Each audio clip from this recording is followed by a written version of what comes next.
Hum. Bom, é, vamos lá então. Eu queria primeiro já me desculpar antecipadamente pelas tosses, porque eu estou saindo, peguei uma influenza A, barra pesadíssima, viu, gente? Se vacinem, eu fiz a besteira de não me vacinar e passei a semana toda de molho. Segunda-feira que eu voltei a trabalhar, mas ainda estou com essas tosses residuais, tá? Hum. Então, hoje eu tinha anunciado para vocês a gente falar do Joyce, né? Eu achei que seria interessante a gente falar pegar o Joyce para ir falando dos comentários que Lacan faz sobre ele, sobre a obra, né? Para a gente discutindo também as questões, porque, na verdade, o Joyce vamos dizer assim, é o caso clínico, mesmo sem nunca ter sido caso clínico, né? É o caso clínico referência da clínica borromiana, desse período borromiano, né? Mas, antes de começar, eu sempre pergunto se tem alguma questão que vocês queiram começar dela, me perguntar.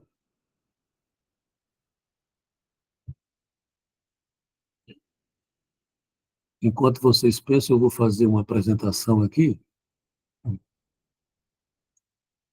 eu fiz um PowerPoint hoje para ver se facilita um pouco a nossa vida.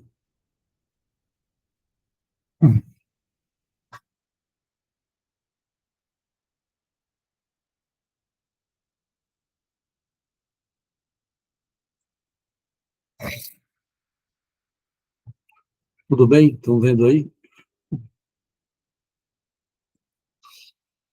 Bom, tem uma questão, então, podemos ir adiante?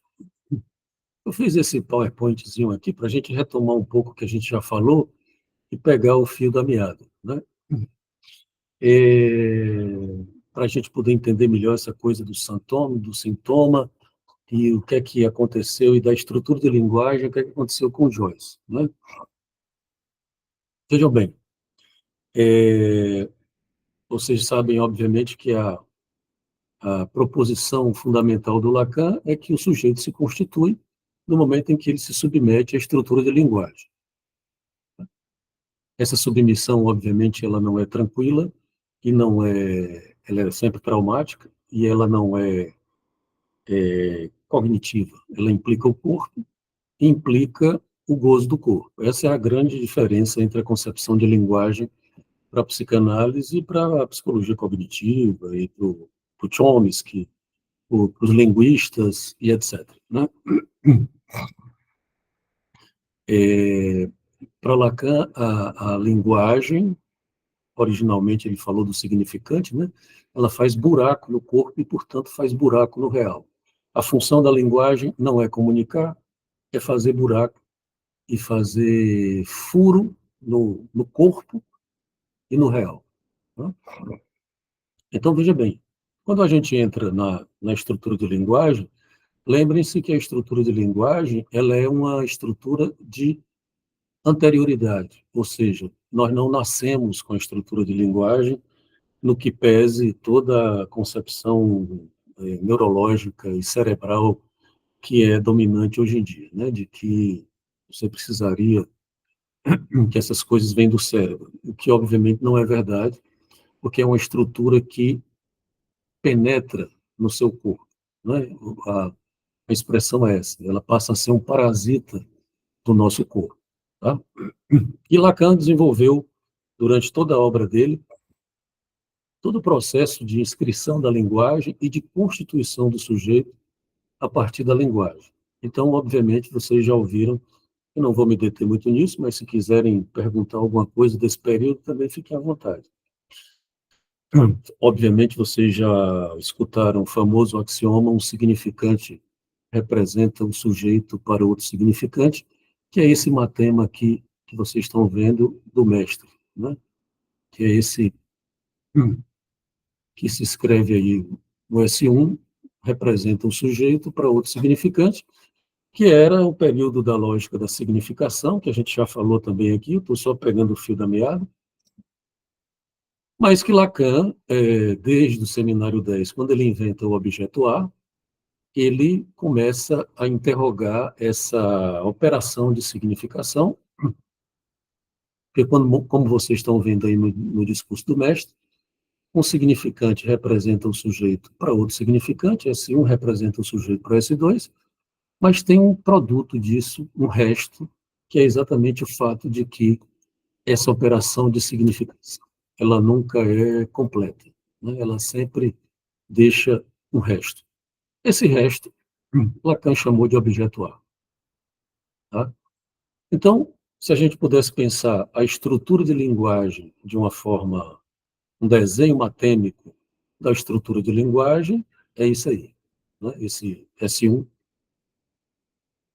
se quiserem reduzir a S1, S2, também é possível fazer isso, considerando que o sujeito ele é intervalar, o sujeito ele sempre fica entre significantes. Né? É interessante marcar a diferença entre S1 e S2, tá? Porque o S1 é um significante singular, é um significante que representa o sujeito. Tem no seminário 11, não sei se vocês já leram, quando Lacan fala do processo de alienação e separação, que é muito interessante e que é sobre isso, né? Ele vai mostrar, por exemplo, de que esse significante que representa o sujeito, ele vem do campo do outro, que equivale ao S2. Né?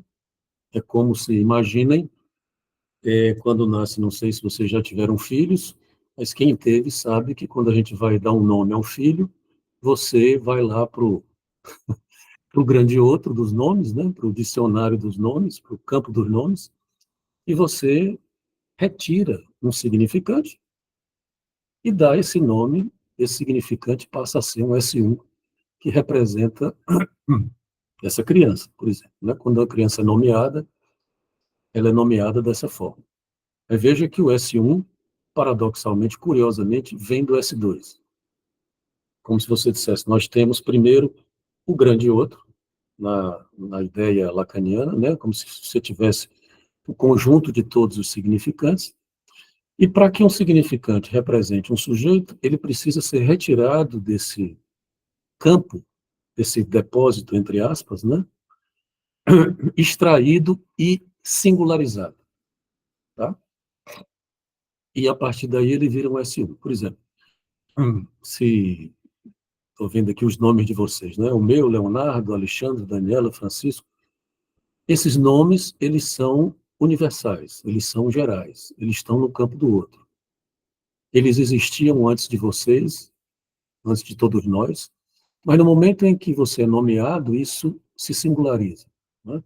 Dizer, o meu Leonardo é singular, que do Alexandre, da Daniela, do Francisco, esses significantes passam a ser singulares, tá certo? Que representam o sujeito, ok? Isso se você tiver toda uma inscrição, né, que implica o que o Freud chamava de recalcamento e Lacan chama de alienação e separação.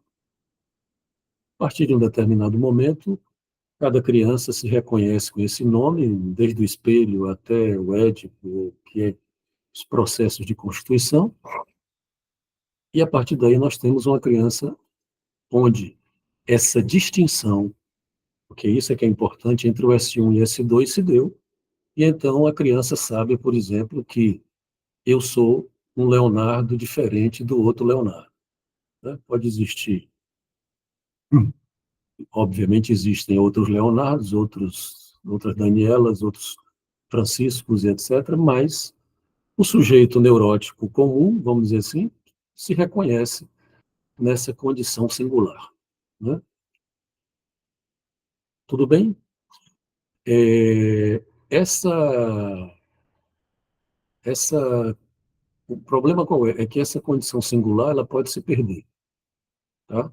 O S1 ele tem que ser marcado como um. Né? É preciso que haja uma amarração do um para que venha o 2. Quem amarra esse um, no inconsciente especialmente, foi o que Lacan chama de nome do pai. Tá? É como se você tivesse, na estrutura de linguagem, quando ela se inscreve no corpo do sujeito, ela se inscreve de uma maneira singular. Tá? O inconsciente não é mais do que isso. É, são os efeitos da inscrição da estrutura de linguagem no corpo, consequentemente, na constituição do sujeito. Tá? É, obviamente que, como é que Lacan vai falar disso?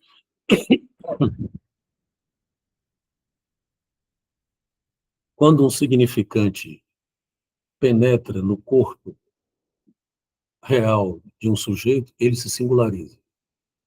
Tá?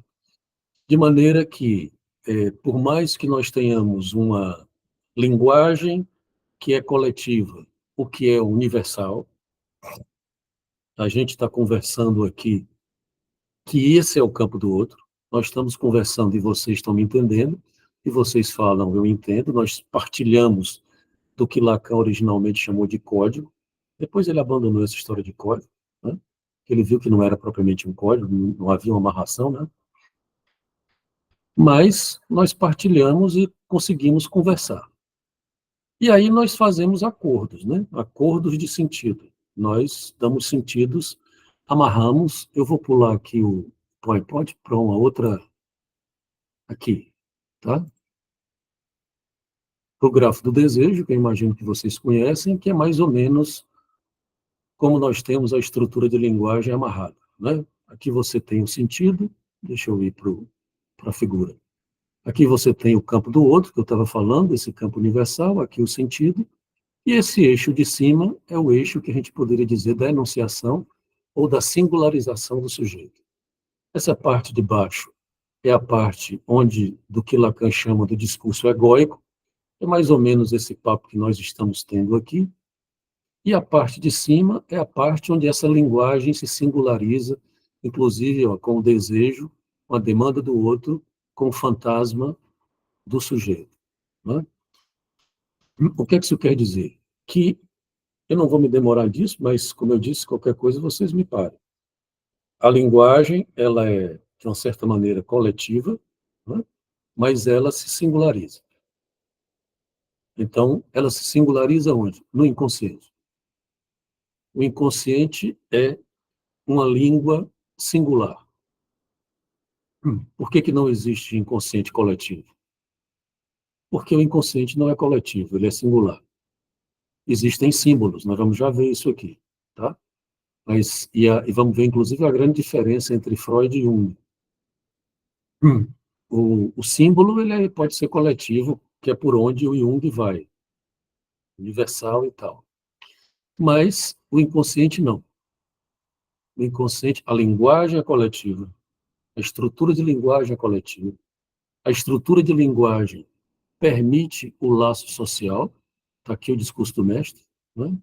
Os discursos permitem o laço social, e tudo isso implica a dimensão do coletivo. Entretanto, quando isso se inscreve para o sujeito, ele se singulariza. Veja que se não fosse assim, nós ficamos entre o universal e o singular. Né? Porque se não fosse assim, se não fosse universal, vocês não estariam entendendo os nossos acordos de sentido. Não é? E se não fosse singular, eu estaria falando aqui como se fosse um autômato, como alguns autistas falam, ou como alguns psicóticos falam. Tá? Vocês devem ter visto uma. Depois eu vou voltar a isso, vou só citar para que vocês entendam. Vocês devem ter visto Lacan dizendo que o Joyce era desabonado do inconsciente.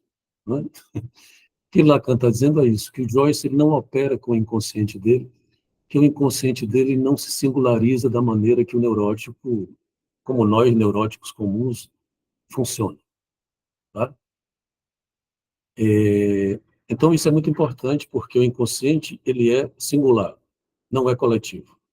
Não existe inconsciente coletivo. Coletivo é o símbolo, é o discurso, no laço social. O inconsciente não. Essa é a grande diferença de Freud para o Jung. O Jung foi pelo simbólico, pelo universal, E o Freud foi pelo sintoma, né? Mas vamos já ver essa diferença. Tudo bem? Vejam que... Deixa eu ver como é que está aqui o meu PowerPoint. Isso aqui eu já passei, tá? Observem que na cadeia borromeana,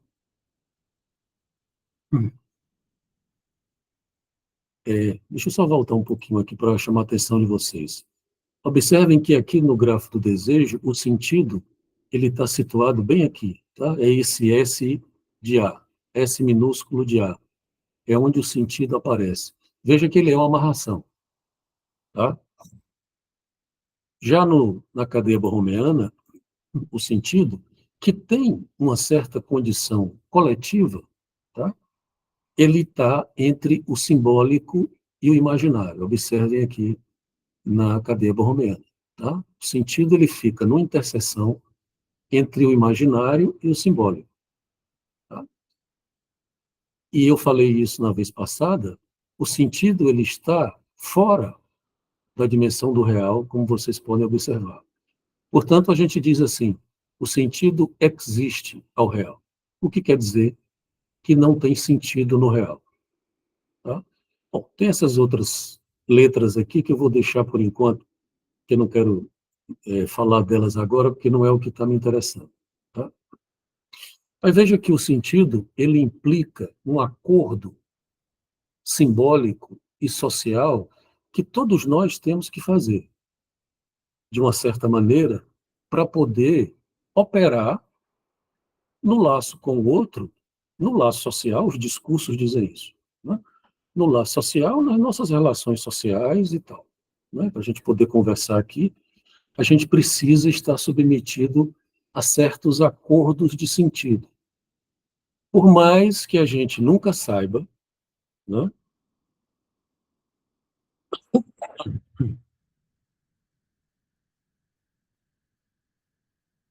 Por mais que a gente nunca saiba qual é o sentido que o outro realmente está dando. Ou qual é o sentido, por exemplo, eu não posso saber qual é o sentido que vocês estão dando ao que eu estou falando. Obviamente que isso tem um limite, né? Porque é exatamente o limite das amarrações desses acordos simbólicos de sentido que a linguagem nos permite.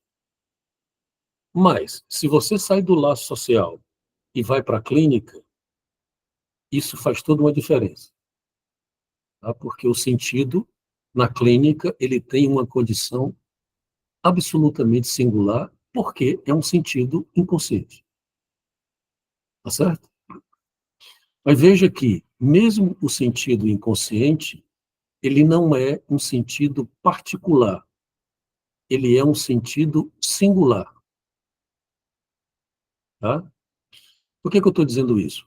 Porque eu não sei se vocês já trabalharam, quem clinica, já atenderam pacientes psicóticos ou atendem, mas vocês, o que Lacan chamou de foraclusão do nome do pai... Oi, Carlos, tudo bem? O que Lacan chama de foraclusão do nome do pai tem dois termos que eu queria, não sei se vai dar para a gente desenvolver aqui, mas que são importantes a gente pensar. Eu vou voltar aqui para a estrutura do S1 e do S2, tá? Porque quando Lacan fala da foraclusão do nome do pai, o que é que Lacan está dizendo? Na psicose, na primeira teoria da psicose dele, você teria uma soltura dos significantes, porque essa amarração entre um e dois, porque você pode ter significantes, não é? Os significantes soltos. O nome do pai é aquele significante que vai amarrar o um, tá? E quando você amarra um, você tem toda a cadeia decorrente do um. Quer dizer, você tem um ponto de ancoragem, tá certo? Com a foraclusão do nome do pai, isso se solta. E aí você tem uma série de significantes soltos. Esse fenômeno produz, por exemplo, os fenômenos elementares na psicose, os delírios e alucinações, as glossolalias, não sei se sabem, as glossolalias são as línguas, né? Eu não estou falando da canalice dos pastores de falar em língua, não, tá? Porque tem os pastores hoje que falam em línguas, né? Mas, não, isso é canalice de pastor ganhando dinheiro. Existem realmente as glossolalias psicóticas, que são línguas que o sujeito inventa, e aí sim são línguas particulares, tá? Ou seja, elas não têm nenhuma função, nem nenhum enquadramento social, ou nenhum tipo de amarração de sentido coletivo ou simbólico, tá certo? Elas se perdem, elas não são línguas. Se uma língua particular, não é uma língua, porque a língua implicaria você, né, estabelecer um laço com o outro, tá certo? Veja que a língua do inconsciente, essa língua singular do inconsciente, que já é uma amarração de la língua, como diz Lacan, né, ela não é particular. Ela, por exemplo, pode ser interpretada na clínica. Freud fez isso a 3x4, né? Deu sentido e tal. Entende? Ela segue um padrão que o Freud chamou de condensação e deslocamento e Lacan chamou de metáfora e metonímia. Tá certo? A estrutura de linguagem, voltando aqui para o grafo, essa estrutura do grafo é uma estrutura metafórico-metonímica. Vejam os movimentos, as setinhas, né, do grafo, o movimento de substituição metafórica e condensação metonímica, de substituição metonímica e de condensação metafórica. Troquei. Tá certo? Então, o inconsciente não é coletivo, mas também não é particular. Ele é singular, é diferente. Tá?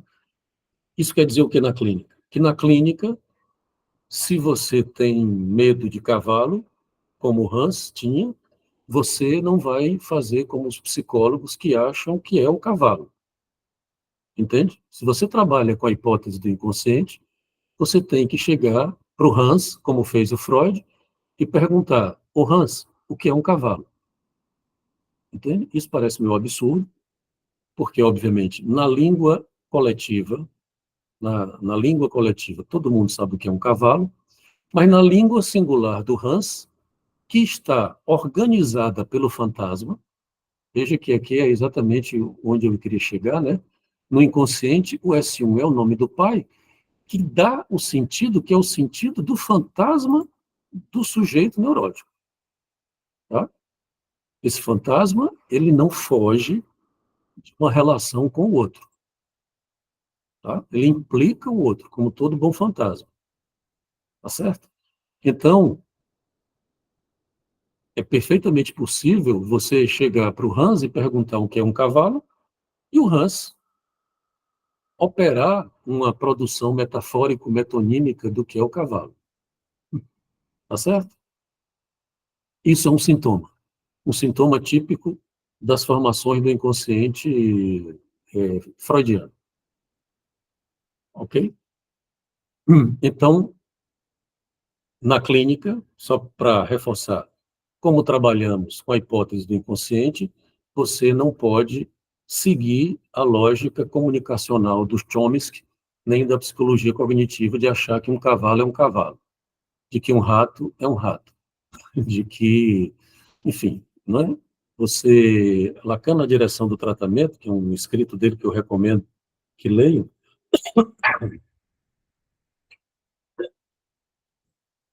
dá uma dica, né? Ele diz assim, uma das perguntas, depois ele até faz outra, mas a pergunta fundamental da clínica é: o que é que isso quer dizer? Então, na clínica é preciso perguntar o que é que isso quer dizer. Tem outra pergunta que eu vou fazer depois, né? Que eu vou dizer depois, mas, enfim, isso demonstra clinicamente a diferença entre a cena social e a cena clínica, tá? Porque na cena social, obviamente que os sintomas aparecem na cena social, mas a gente não vai ficar perguntando sobre os sintomas das pessoas na cena social, né? Não convém. Mas na clínica, você, no lugar de analista, é importante que pergunte, né, sobre o que é um cavalo, o que é um lobo, o que é um rato, o que é. E não ir pela ingenuidade psicológica de achar que essas palavras se referem a coisa, porque a gente sabe que não é. né? A referência que nós temos é a letra, não é o objeto referente. Isso a linguística já tinha dito, né? Tudo bem até aí? Ok. Então, o inconsciente é uma língua singular cujo sentido é dado pelo fantasma. De maneira que o inconsciente, ele foge do sentido habitual e comum das amarrações de sentido coletivas. Tá certo? É por isso que os sintomas, eles não têm sentido. Entende? Na lógica clínica, não tem o sentido habitual. Quer dizer, não é nem que não tem, eles não fazem sentido, né? Eles, de alguma maneira, são um tanto quanto absurdos, né? O sujeito, por que ter medo de cavalo, né? Por que achar que o rato, né, que vai sofrer cultura chinesa e etc. Eles são razoavelmente absurdos se você considera do ponto de vista da lógica do sentido coletivo e comum, ok? Por isso que você tem que perguntar qual é o sentido, né? O que é que isso quer dizer para o analisante a partir da lógica do inconsciente. E é por isso que a psicanálise não vai por nenhum inconsciente coletivo. Se para a psicanálise é um absurdo, né? É o oposto do que nos interessa, né? É exatamente saber qual é como é que o fantasma sustenta uma cena e um sentido singular para o sujeito. Isso em se tratando da neurose, tá certo? Voltando para a psicose. A foraclusão do nome do pai solta os significantes. Não tem mais um e dois, tá? Tem significantes. Não tem o um que amarraria o dois e todos os outros. Por isso que Lacan só usa um e dois, né? Ele não usa um, dois, três, N. Ele usa um e dois e chega, tá? Se você solta o um, você não sabe qual é o um e qual é o dois. Você perde a baliza. A foraclusão do nome do pai, a tese do Lacan, lá no seminário 3. E, desculpa, gente, as tosses da influenza.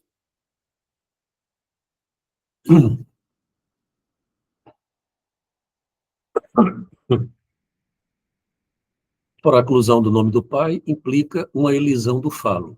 Então, solta o nome do pai, solta o falo, e a significação fálica também, na psicose, ficaria comprometida. Tá? Também não vou entrar nessa tese, que eu imagino que talvez vocês já conheçam, podem ler aí em outro lugar, mas é só para mostrar, eu estou seguindo o caminho onde é que eu estou querendo chegar com o Joyce. Tá? Mas antes disso, tem uma outra coisa. Um outro termo que Lacan usa no seminário 11, que é a holófrase. Não sei se já ouviram falar.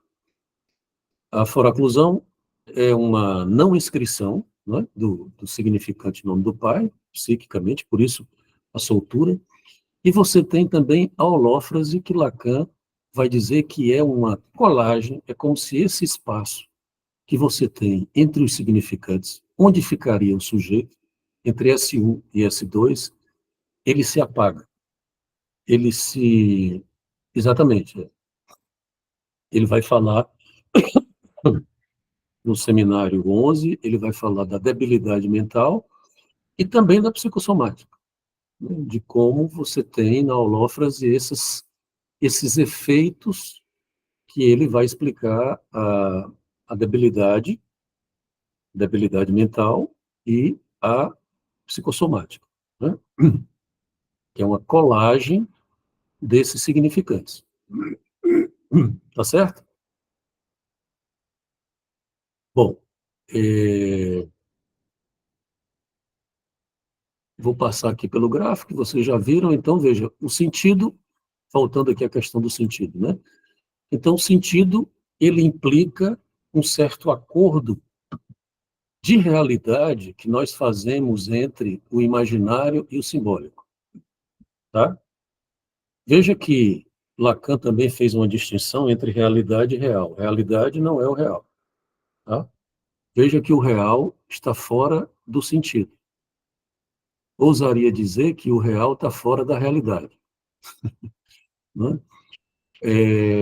O sentido ele fica fora do real. a realidade é esse acordo. Depois a gente vai fazer discussão sobre o real e o verdadeiro, né? O verdadeiro tem a ver com isso. E Lacan vai dizer que não é a mesma coisa. A gente tem a suposição de que a lógica tradicional acredita que o verdadeiro está colado com o real. E o Lacan vai dizer que não, né? O verdadeiro, ele é religioso porque ele é dado pelo sentido.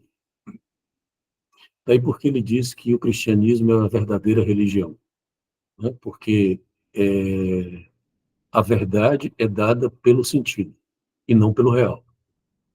Na verdade, o real ele se apresenta para a verdade como sendo um furo, como sendo um buraco, né? A verdade não pode ser toda dita, tá? Então, veja bem, o sentido é um acordo imaginário e simbólico que, inclusive, dá consistência ao real, tá? Porque lembrem-se a lógica lá do seminário do RSI, que o que existe, o que está fora, né, segue uma setinha, essa zona de existência, que é o buraco que sustenta a dimensão a qual ela existe, tá? Então, o sentido, ele dá uma consistência ao real. A gente tenta dar consistência ao real através do sentido. Basta morrer alguém, né? Ou basta um encontro qualquer com o real, que você fica tentando dar sentido. Se consegue ou não, são outros 500, mas tenta, né? Ok? Mas, de todo modo, só para voltar ao assunto, nós temos um acordo linguageiro que permite a gente, por exemplo, fazer algum tipo de compartilhamento social e coletivo. Na psicose, com a foraclusão, esse acordo coletivo fica comprometido, tá? Daí a dificuldade dos psicóticos de participarem do laço social, do discurso social e um certo fechamento narcísico nas psicoses, tá? Isso não quer dizer que os pacientes psicóticos não participem do laço social, mas tem sérias dificuldades. Às vezes se excluem ou são excluídos, né, pelos internamentos e tal, e etc. Tá? Mas, de todo modo, há um comprometimento desse laço social e desse compartilhamento, exatamente porque esses acordos de sentido, essas amarrações que a gente encontra no grafo, e aqui também, no nó, né, na cadeia borromeana, eles ficam estranhos. Não sei se já viram, como eu disse, não sei se já viram alguém numa crise psicótica, quer dizer, o sujeito ele está falando português, não é? E você não entende o que ele está dizendo, não é? Ele está falando, não tem amarração, não tem um e dois, né? Não tem amarração de sentido, então ele fala e ninguém entende. Não é a mesma coisa de você falar metaforicamente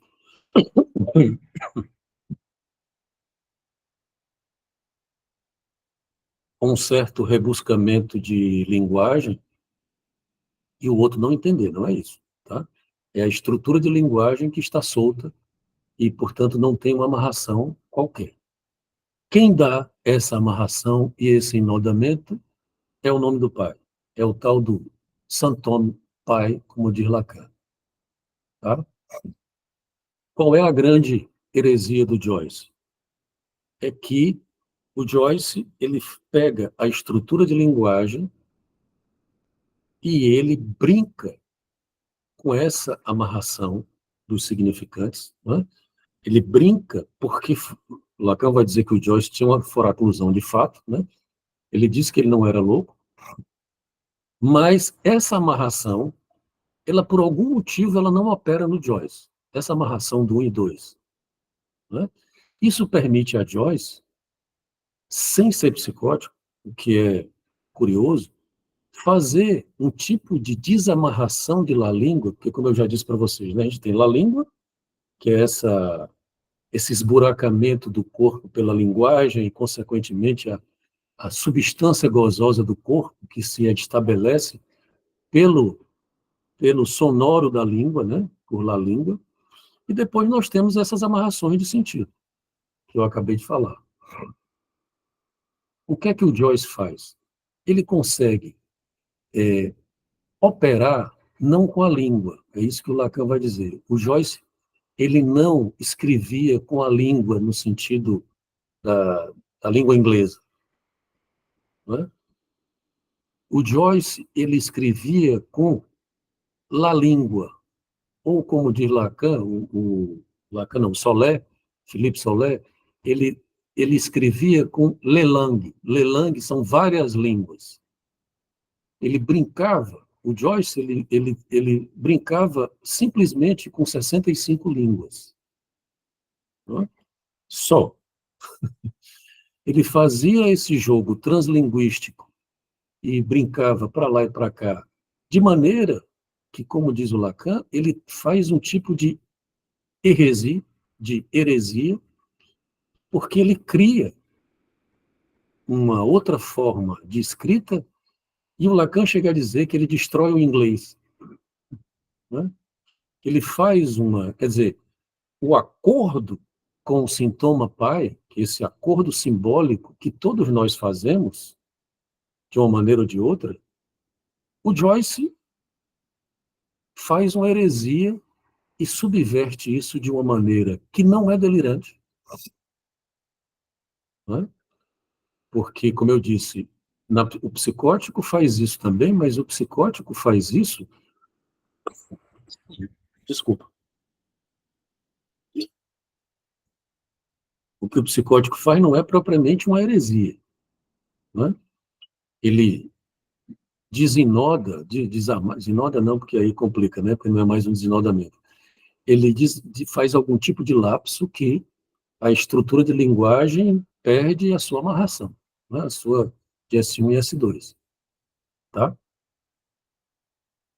Mas isso não faz uma escrita, não faz uma escritura. Essa é a grande diferença. Por isso que o Lacan diz que o Joyce não era, ele não pergunta se o Joyce era psicótico, né? Ele pergunta se o Joyce era louco, né? Por uma série de coisas, porque, bom, depois a gente volta para os detalhes do Joyce. Mas vejam como é interessante. Qual é a questão? O Joyce, obviamente, ele leva isso ao ponto do absurdo. Ele faz um tipo de subversão da língua ao ponto do absurdo. É por isso que Lacan diz que ele é um sintoma. Joyce, o sintoma. Tá? Mas veja bem, e aí é o ponto que eu quero voltar para a clínica comum. Ora, o que é que nós fazemos na clínica? Nós, eu digo, cada um aqui que ocupa o lugar de analista ou faz análise, o que é que nós queremos? Qual é a nossa pretensão na clínica? É submeter o analisante a acordos simbólicos? Ou promover o que o Lacan chamou a subversão do sujeito? Vou fazer com que o sujeito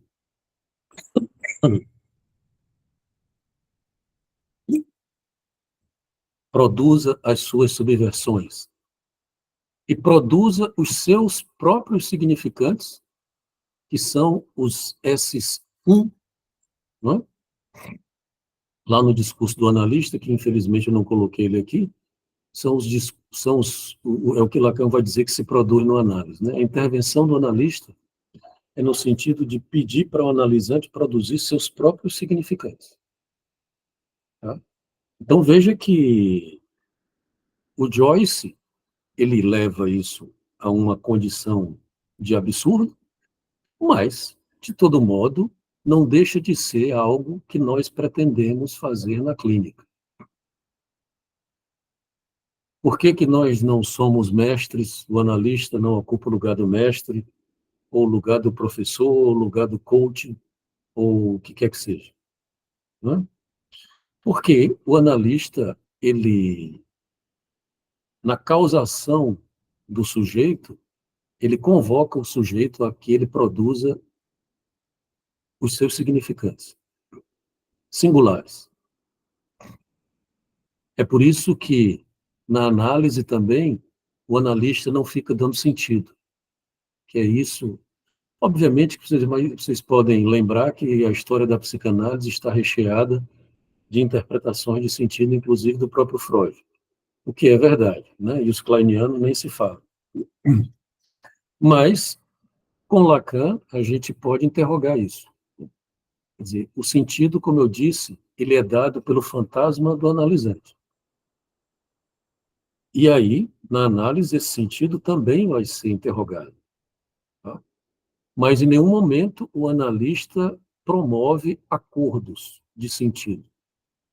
Isso é complicado, né? Porque, obviamente, todas as clínicas psicoterápicas, terapêuticas e etc., estão aí para promover acordos. Vamos fazer acordos, né? Vamos fazer, né? Hashtag vai dar certo, como se diz. Né? Não é o que a psicanálise opera, como a psicanálise opera. Obviamente que, e lembrem-se que o amor transferencial, desde o velho Freud, já era uma tentativa de fazer acordo, né? Um acordo pelo amor, que o Freud sugere que o analista não deve aceitar. Então, a Lacan vai radicalizar a ideia de subversão, né, a partir dessa condição do sintoma e do sintoma.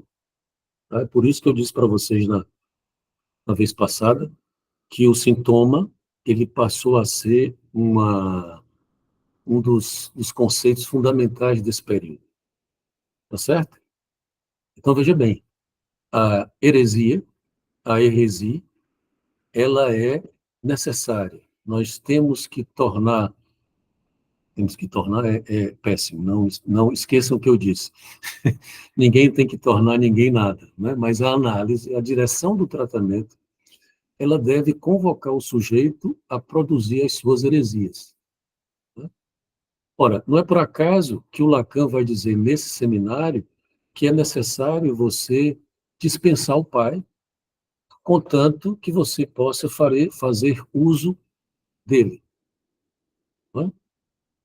Ora, a ideia da análise é essa. Você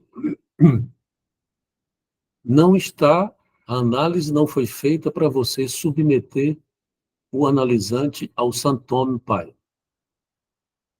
Ele pode até dizer, Freud fez isso. Fez. Né? E essa é a crítica de Lacan a Freud. Por isso que Lacan, no seminário RSI, o anterior, ele vai dizer que Freud era religioso. Tá? E veja que tem toda uma discussão muito atual, muito interessante sobre isso, né? Sobre essa questão de por que a gente ainda fala no pai, né? Por que a gente precisa do pai? Ou se a análise é uma submissão do sujeito a uma normatização do Santoro pai, né? Enfim, não vou entrar também nessa discussão, mas é uma discussão bem interessante porque é herética. Né? É herética no sentido, não só no sentido religioso, mas no sentido lógico, né? É herética no sentido de que você faz uma certa destituição do pai em nome do Santoro.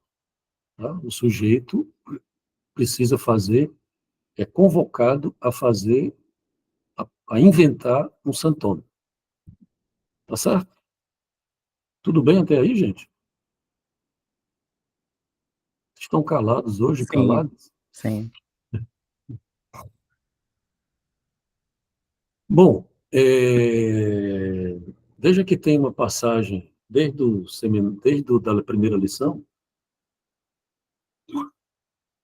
que Lacan fala de uma duplicação do simbólico. Essa passagem ela é muito importante, tem a ver com tudo isso que a gente está falando, tá? E eu fiz esse esqueminha aqui para facilitar a nossa vida, tá? É, lembre-se que na primeira lição ele começa com a nominação. Então ele volta lá para o Gênesis e brinca com aquela cena de que Deus chamou Adão para nominar as coisas, para dar nome às coisas, né? E aí tem um momento em que ele diz de que Adão deu nome às coisas, deu nome a tudo, mas Deus não deu nome à bactéria. Lembra disso? Ele esqueceu de dar o nome à bactéria. Isso quer dizer o quê? Que esse primeiro buraco original que é esse buraco do simbólico, que é o primeiro falso buraco que nós já conhecemos, né? Eu vou fazer ele aqui para vocês novamente, né? Aqui, né? Esse falso buraco, que é por onde começamos, tá? Significa dizer que esse primeiro buraco, ele, para fazer um primeiro buraco, ele precisa de uma suplência. Porque o simbólico, ele não consegue nominar tudo. Sempre fica um resto. É como se você dissesse a heresia de que Deus não nomeou tudo. Tá? Tem um real que fica por se nomear. E nós passamos a vida inteira sem conseguir dar nome a tudo. Né? Mas precisamos fazer uma suplência a isso, por exemplo, para que você não se torne um paranoico, tá? Onde você dê sentido a tudo, onde você queira dar nome a tudo. Não é? Então, uma boa pergunta, né? Por que que nós não somos paranoicos? Por que que a gente não está morto de angustiado com isso? Porque a gente não consegue dar um nome às coisas, o nome exato às coisas. O que será? Né? Como é, por que que a gente não fica paranoico com o infinito da matemática? Né? Por que eu não consigo chegar no infinito? E em não chegando no infinito, para você ver onde é que está o real, né? O real não é a realidade. O real, em Lacan, é equivalente ao infinito, por exemplo. Né? O infinito não é empírico, no sentido, ele é demonstrado, mas ele não é empírico. Tá? Então, por que que não estamos enlouquecidos com isso? Porque temos uma suplência. Tá? Temos esse nozinho aqui que faz uma suplência a essa nominação, que Lacan resolveu chamar de santônimo. Tá? Vejam aqui o esqueminha, né? O que não é nominado, a bactéria, né? Ele precisa de uma suplência ao simbólico que Lacan chamou de santônimo, ou também pai do nome. Lembrem-se que Lacan, desde o seminário RSI, que ele faz uma troca, né?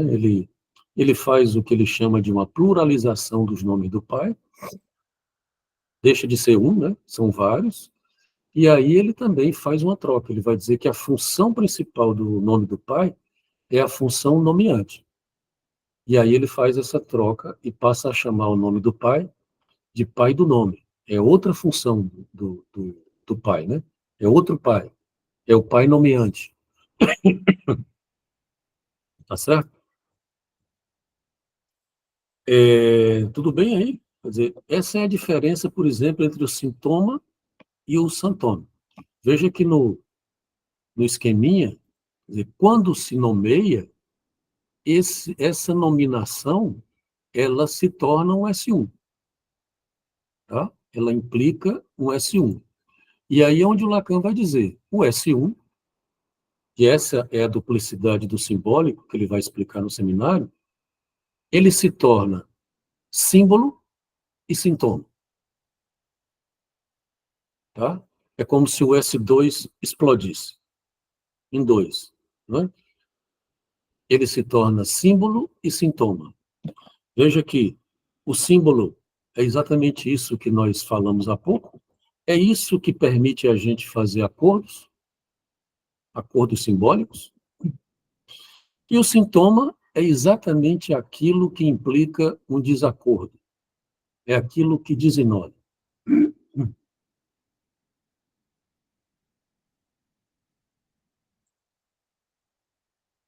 E eu dizia para vocês que aqui a gente pode saber, por exemplo, a grande diferença, pode observar a grande diferença entre Freud e Jung. Aqui você tem, é como se o Jung tivesse ido pelo símbolo, e é verdade, não estamos dizendo nenhuma calúnia ao Jung, né? O Jung vai pelo símbolo, e o Freud foi pelo sintoma. O Freud deu como é que eu diria, ele deu um refresco para o Jung, com essa história do simbólico, né, do símbolo e tal, mas ele mesmo nunca nunca levou isso adiante. Foi o Jung que, de uma certa maneira, fez isso, né? Levou essa ideia do simbólico adiante, tá? Tudo bem, gente? Até aí? Então, é, é essa lógica aqui, tá? Que Lacan vai, de uma certa maneira, apresentar agora no seminário, tá? Veja que é interessante também a gente considerar o fato de que o sintoma ele guarda uma certa condição singular do sujeito. Isso é importante, porque no seminário seguinte, seminário 24, Lacan vai proferir aquela famosa frase que eu também já apresentei para vocês, que ele vai propor o fim da análise como uma identificação ao sintoma, tá? E não ao sintoma. Tá? Então, veja bem, o sintoma é o nome que o sujeito inventou para nominar o real. Tá? É a forma que o sujeito inventa para nominar, é isso que é uma nominação do real, o sintoma como uma nominação simbólica do real. Uma nominação daquilo que o ataca, daquilo que o faz sofrer. Tá certo? Alguma dúvida com relação a isso aqui? O negócio está bom hoje, porque vocês não estão perguntando, então está todo mundo entendendo tudo. Leonardo, eu Hum, tenho uma dúvida. hum, Oi, desculpa. diga. Não sei se você explicou, não sei se cabe a minha pergunta, mas eu ainda não entendi a diferença de sintoma e sintoma. O sintoma, ele tem pelo menos três concepções em psicanálise. Sintoma, tá? Aquele famoso sintoma, formações do inconsciente, a fobia do Hans, por exemplo, não é? E veja que aí ele já é singular.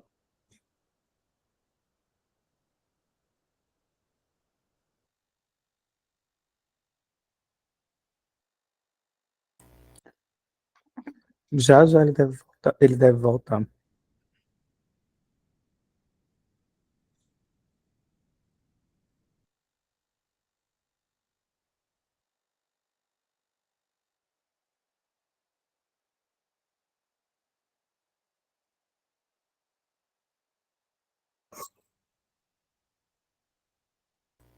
Voltou.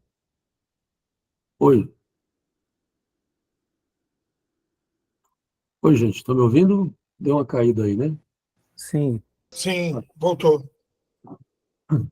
Então, veja, nós temos o sintoma formações do inconsciente, que é esse tradicional, que todo mundo conhece, né?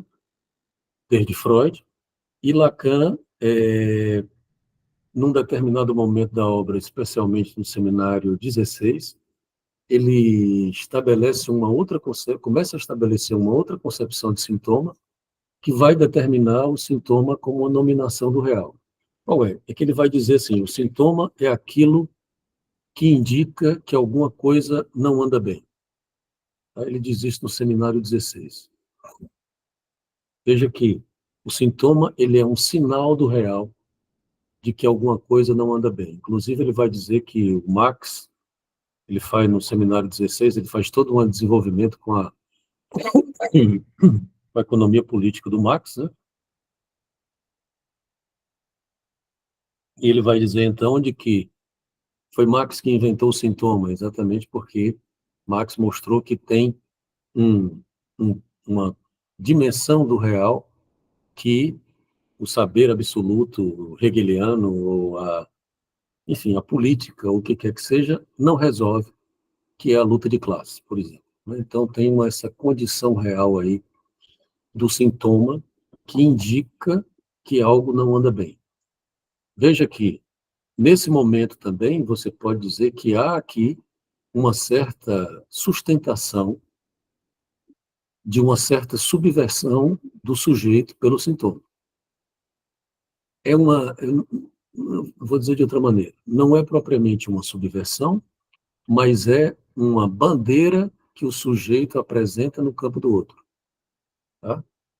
É a forma, porque, vou dizer de outra forma, quando o sujeito precisa fazer uma subversão no campo do outro, tá? Tá lá desde a subversão do sujeito, para poder se singularizar. É isso que eu acabei de falar quando a gente estava falando da linguagem, né?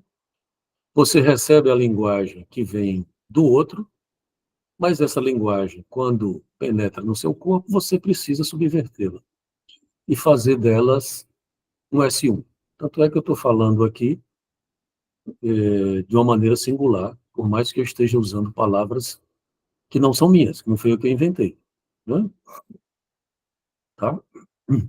Quando o sujeito não consegue fazer essa subversão no campo do outro, ele produz um sintoma.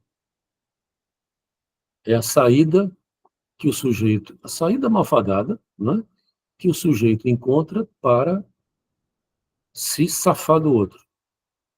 Por isso que o sintoma, ele é um desacordo com o outro, né?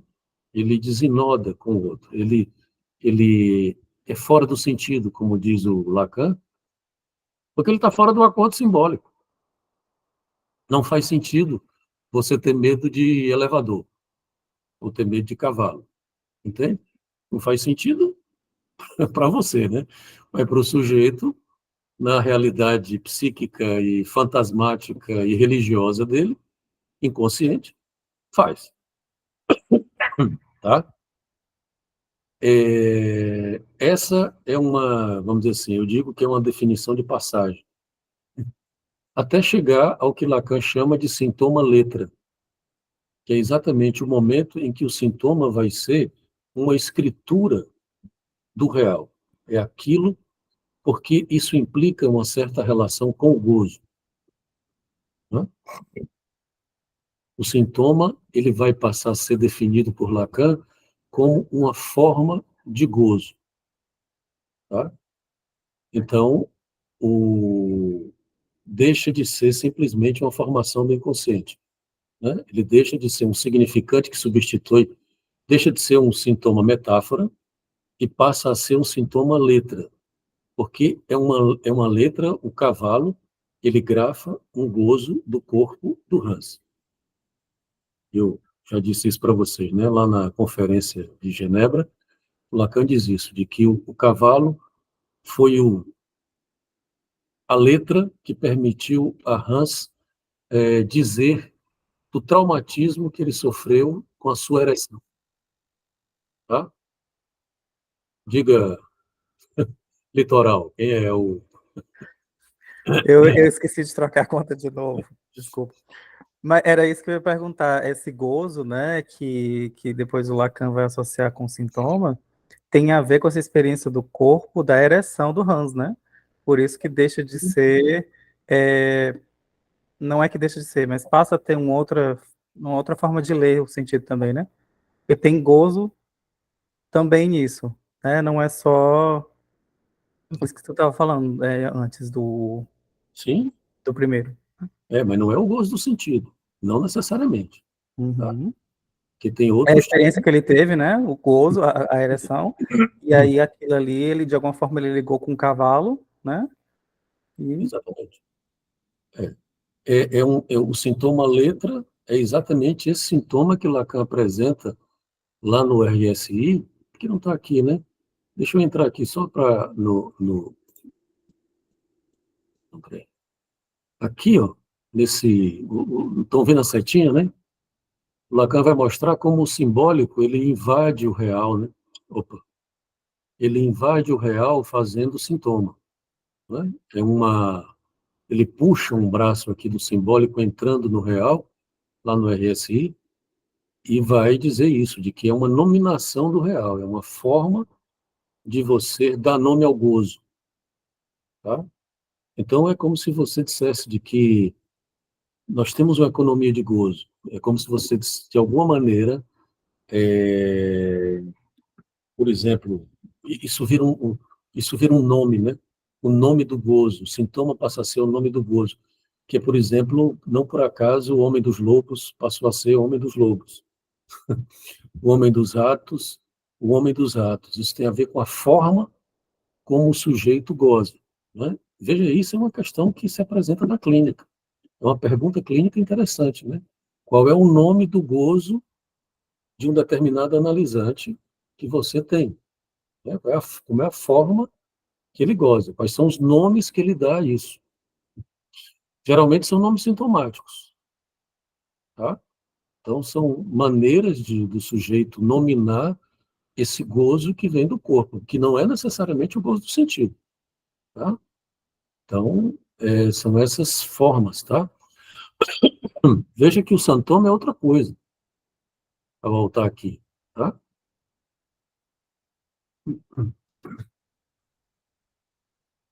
O santoma é outra coisa, é alguma coisa que inoda a cadeia, tá?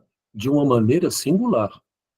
É a forma que o sujeito inventou, por conta e risco, não mais necessariamente submetida ao pai, como fez o Joyce, tá? Para produzir o seu enodamento. Isso é algo que o sujeito precisa inventar na análise também, né? É algo que... E veja, a pergunta que vocês podem fazer para vocês e para os analisantes: o que é que inoda a vida de vocês? Você pode dizer, é Deus, né? Ou pode dizer, é a psicanálise, né? É o que é que você faz da vida? O que é que a vida faz de você, vamos dizer assim? Como é que você goza a vida? Lacan faz essa pergunta, né? Qual é a forma que o sujeito inventou para gozar a vida? Entende? É uma maneira do sujeito produzir esse enodamento numa dimensão e numa condição singular, tá? Porque você pode, e aí voltamos ao problema da heresia do Joyce, você pode fazer tudo isso com o Santon Pai. O normal, entre aspas, é esse. Normal aqui no sentido dos normatizados. O que Lacan chama de perversion é exatamente isso. Ele faz uma brincadeira, né? Porque a perversão é a versão do pai. É perversão, mas é a versão do pai também. Então ele está dizendo, olha, a perversão são aqueles que estão submetidos à versão do pai, os normatizados. Joyce não estava, tá? A pergunta é, a psicanálise implica em convidar os analisantes a se submeterem à perversão, a versão do pai? Se fosse, seria religião. Entende? Daí porque a heresia joyciana e a heresia lacaniana coincidem. E a heresia psicanalítica. De uma certa maneira, é complicado que um psicanalista não seja herético. Veja, eu vou dizer uma coisa complicada, que é exatamente essa história com a religião, né? Quer dizer, eu essa semana estava dizendo numa supervisão, a psicanálise não é contra a religião. A psicanálise é antirreligiosa. É diferente, tá? Você não vai brigar,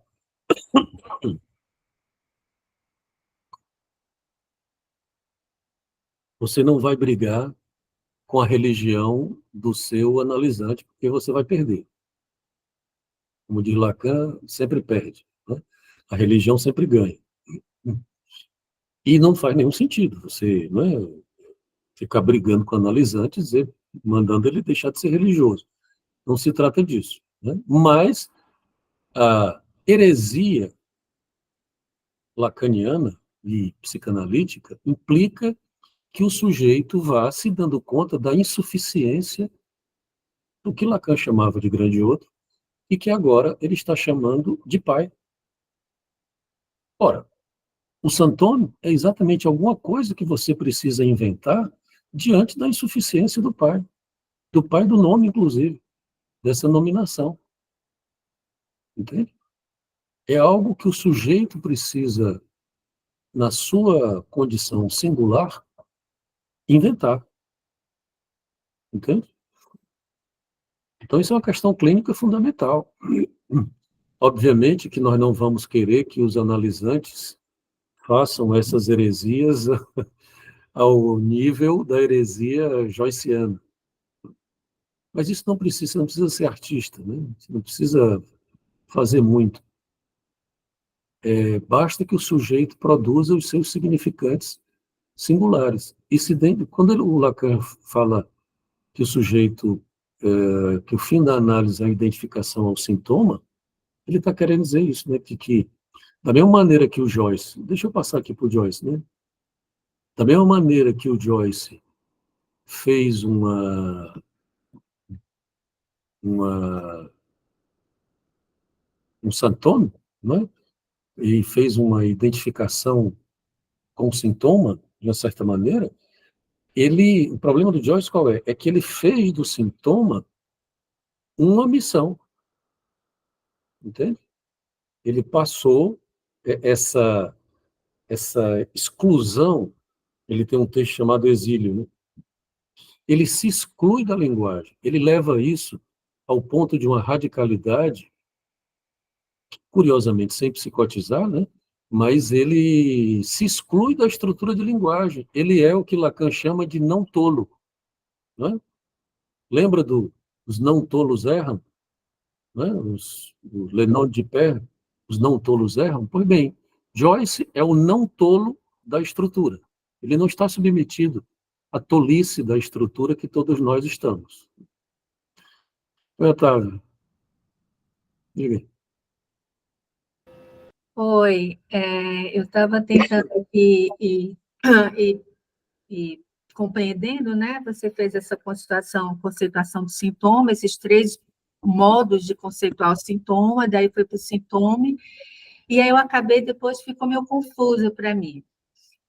Porque aí eu fiquei pensando, se ao final da análise o sujeito se identifica ao sintoma, esse sintoma tem a ver com o modo como se goza, e daí isso me surgiu quando você depois colocou, né? Ao se perguntar da maneira como se inventa para gozar a vida, né? Uma pergunta que você, né, faria, né? De uma condição de análise, né? Em relação ao seu analisante. E que teria a ver com sintoma, né?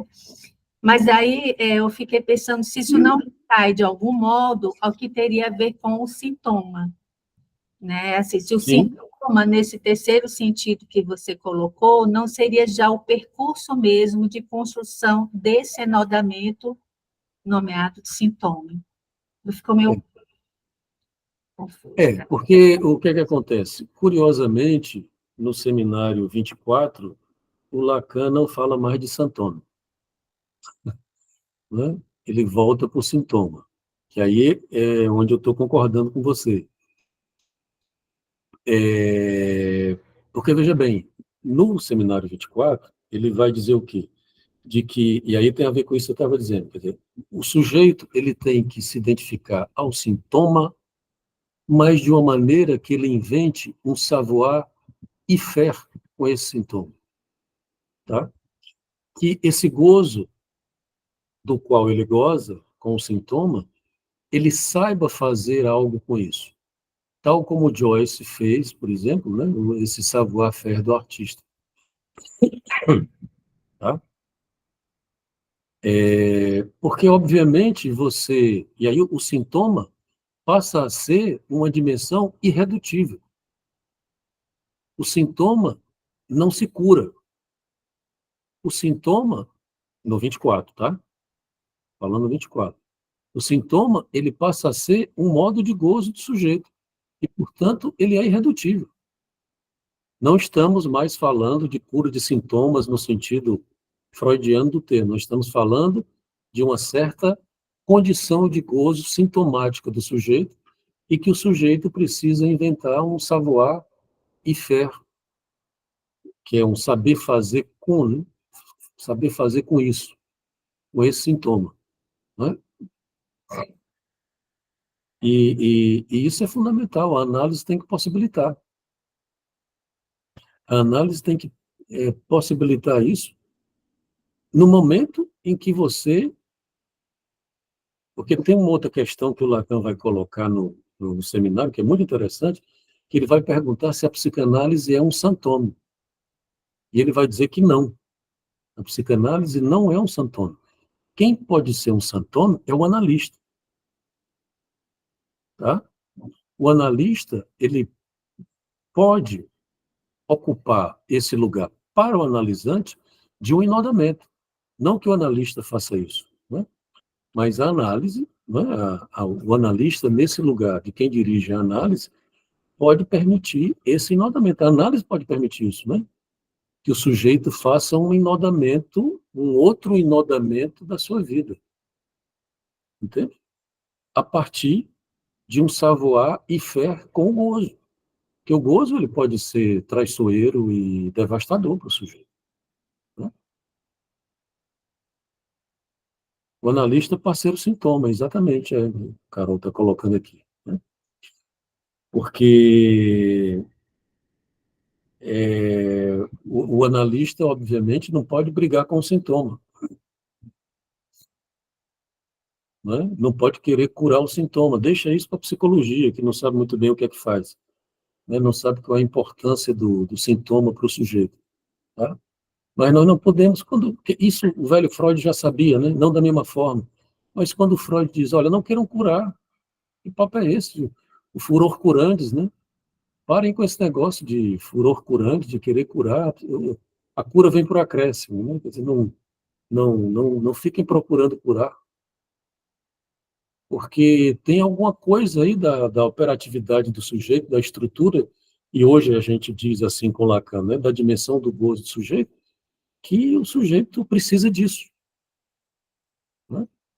É claro que também não é fazer acordo com com o gozo do sintoma, né? Mas é permitir que o sujeito possa operar e fazer, produzir um saber fazer, um savoir-faire.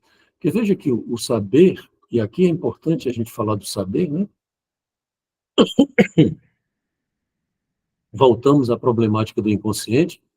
É necessário, quando o Lacan diz que o Joyce é desabonado do inconsciente, o Lacan está dizendo o quê? De que o Joyce não opera com o inconsciente, porque o Joyce não opera com o fantasma. Ele não tem ele não tem um inconsciente determinando a escrita dele, não, é uma escrita solta. Ele fica brincando com as línguas, e isso não tem a ver com o fantasma inconsciente dele, não. É por isso que o Lacan diz que é um desabonado do inconsciente. Tá? Na clínica comum, vamos dizer assim, na clínica neurótica comum, é preciso que o sujeito, obviamente que a gente sabe que o sujeito chega na análise com um saber inconsciente, esse saber, esse sentido todo que o sujeito, estou falando da clínica com a neurose, especialmente, né? A clínica tradicional. E que esse sentido é dado pelo fantasma. Né? No decorrer da análise, e no que Lacan denominou de um atravessamento do fantasma, isso vai também se dissolvendo e vai se produzindo outros sentidos. E o gozo, porque lembre-se que o gozo implica a relação com o outro. A travessia do fantasma implica uma outra posição diante do outro. Né? Então, por que não fazer heresia? Entende? A ideia da direção do tratamento, ela implica nisso. Você não vai... O problema qual é, né? É que você não pode obrigar ninguém a fazer heresia. Não funciona assim. É por isso que eu disse que a psicanálise não pode brigar com a religião. É diferente. Você convoca o sujeito, né? Você ocupa uma posição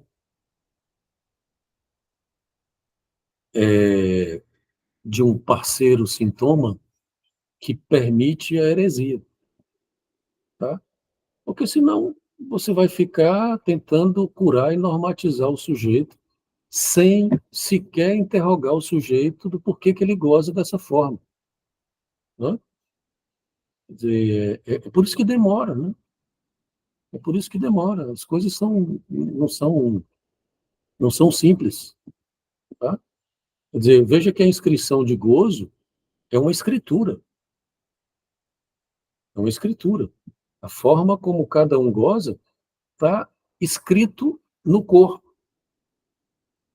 Essa pergunta que a Daniela tinha feito sobre o sintoma, né? Quer dizer, os sintomas, letras, eles são essa escritura do gozo no corpo. Tá? Quer dizer, o que não quer dizer que não se possa fazer outra.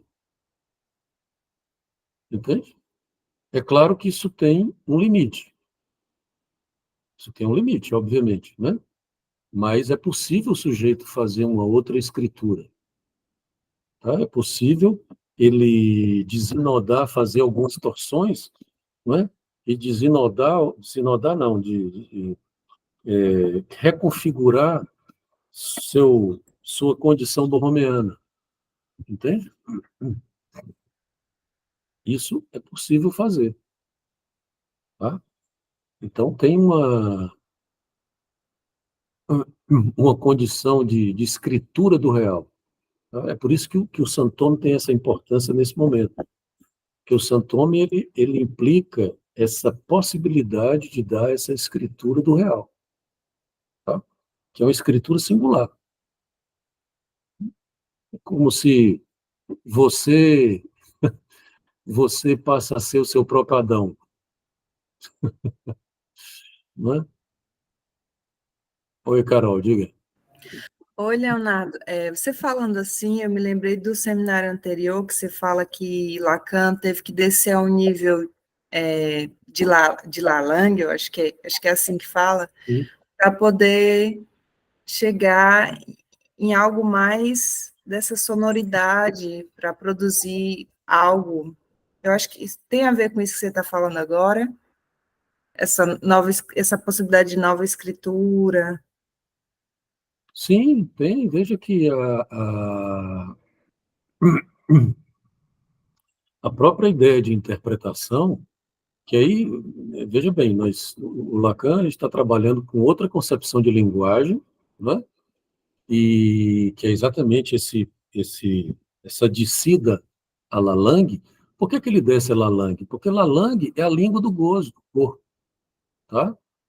Então, se o sintoma é o sintoma letra, escritura do gozo do corpo, como é que você vai intervir? Você precisa intervir com a equivocação de Lalang. Entende? E ele diz isso, é a única forma que você tem contra o sintoma é a equivocação de Lalang. É como se o Lacan dissesse, a equivocação que vai pela sonoridade, ele vai dizer aqui, né, da fonação e a jaculação dos significantes, porque não vai pelo sentido, tá? Não vai pelo sentido. Vai pela sonoridade e pela jaculação. A jaculação é um termo que ele usa desde o seminário RSI, que tem a ver com esse gozo do corpo, tá? Então, a equivocação é uma forma de você fazer cantar o corpo, tá?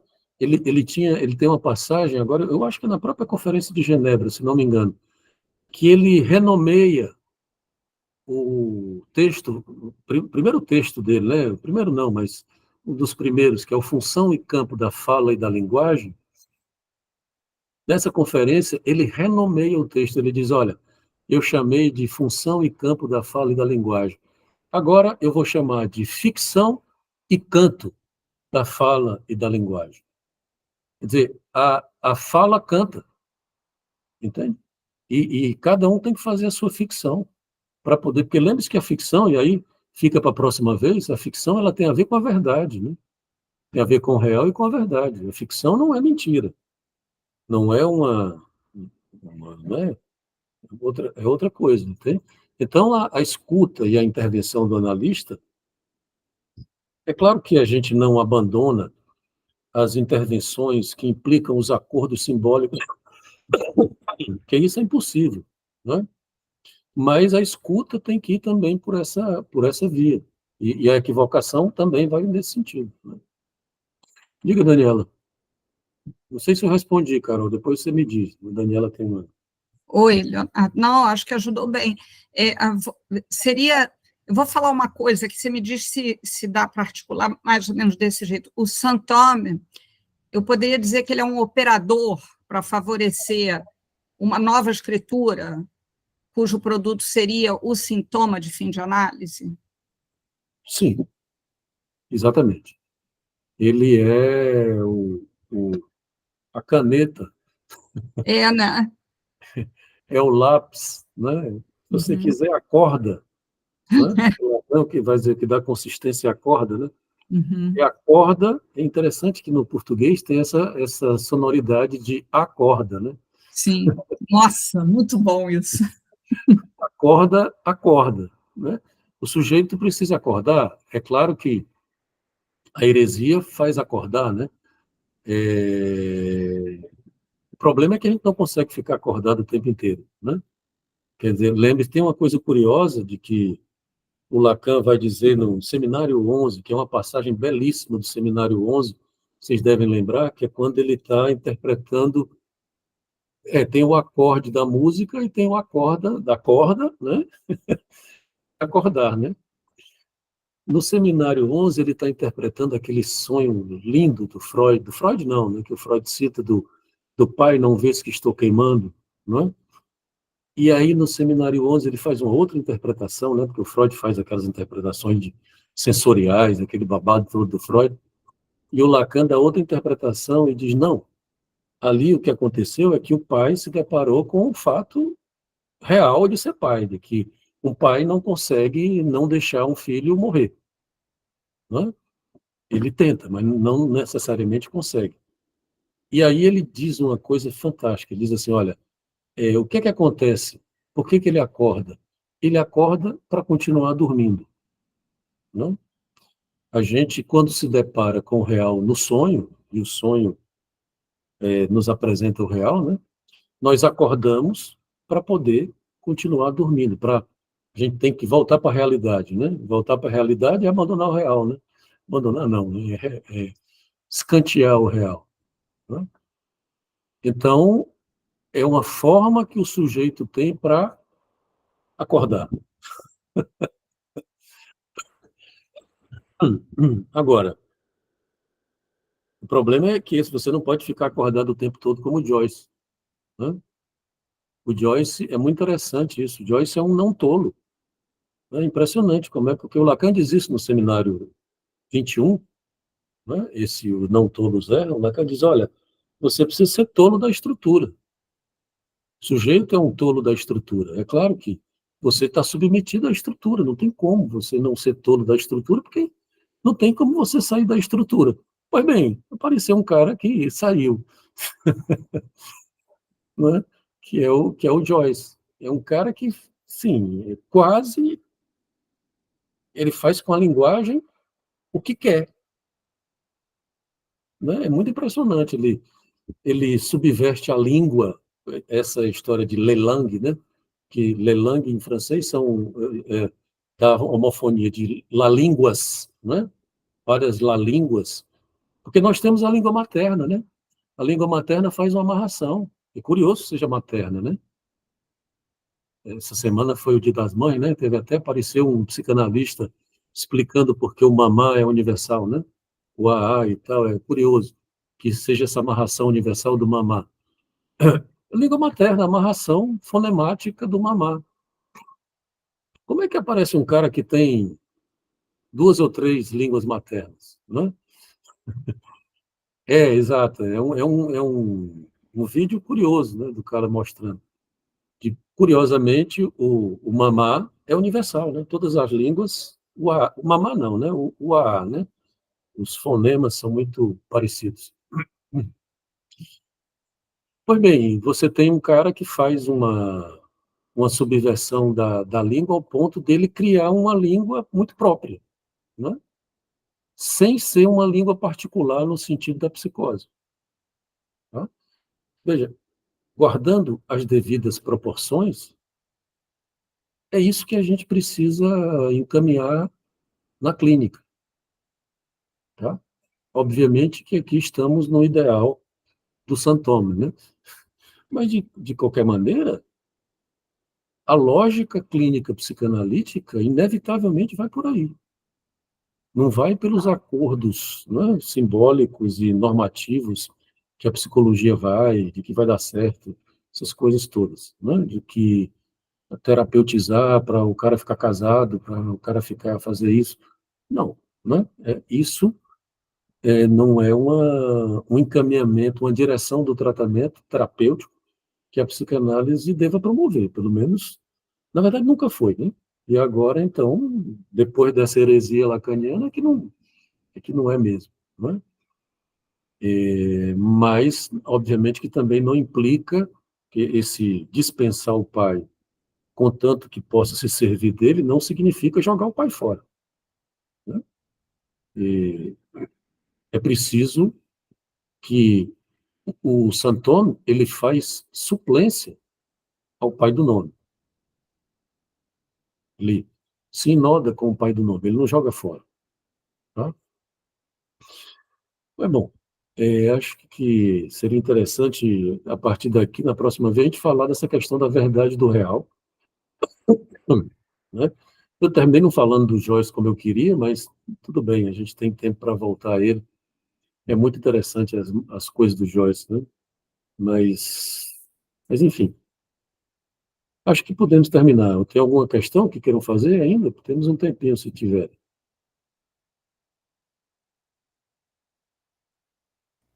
Então, só para ver se eu entendi essa última parte que tu falou, a lógica que deve seguir uma análise é semelhante a uma lógica do Santoro, de uma produção É, de algo nesse sentido. É diferente de sentido.